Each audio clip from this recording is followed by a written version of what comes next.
Okay, so I feel the need to address this quitting thing again. There's a certain segment of the British public that cannot grasp the concept of quitting. They seem to think that quitting means you give up in a fight when there's nothing wrong with you physically. No, that's not what quitting means. Quitting means you give up regardless of what's wrong with you. Doesn't mean you're not in pain, doesn't mean you don't have an injury. If you stop when you could actually go on, regardless of what pain you're in, that's called quitting. I'm not judging you for it. I'm not saying that it makes you a coward or anything like that. I'm not the one in the ring taking the punches. I'm not the one with the allegedly fractured eye socket like Daniel Dubois apparently had in the Joe Joyce fight. Perhaps it was an absolutely sensible thing for Daniel Dubois to do if he had that type of injury against Joe Joyce. Maybe if he continued, he could have been blinded. I'm not making arguments against these things. All I'm telling you is, objectively speaking, Daniel Dubois quit in the Joe Joyce fight. There are lots of other fighters with the very same injury who, for better or for worse, continue. Naoya Inoue had a fractured eye socket against Nonito Donaire in their first fight. He continued. Dubois didn't. Therefore, that's called quitting. I'm not saying it was the wrong thing for his health. I'm not saying I wouldn't have done the same thing in his situation. I'm just saying that's what it is. It's quitting. So this bizarre notion that some, not all, some British boxing fans have, that quitting means giving up when there's nothing wrong with you, needs to be rectified. Okay, you do not understand the concept, the meaning, the definition of quitting. If you sit there and try to say that Daniel Dubois didn't quit against Joe Joyce, he did. He went down on a knee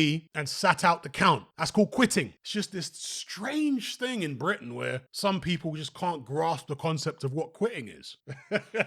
Very strange. And I say all that just to respond to a couple of people who took exception with the fact that I said that Daniel Dubois capitulated against Joe Joyce and Alexander Usyk in my post-fight video for his contest with Jarrell Miller. Obviously, I was very happy for Daniel Dubois, and for me, he redeemed himself. It was a heartwarming ending, a happy ending. I can honestly say I felt proud of Daniel Dubois, the way that he overcame his demons and did it against the big bad Brooklyn bully, a guy who put him under intense pressure and he didn't fold. And after the fight, Daniel Dubois said it wasn't just about proving his critics wrong, it was about proving something to himself. So if he didn't quit in those other fights, why would he have to prove something to himself?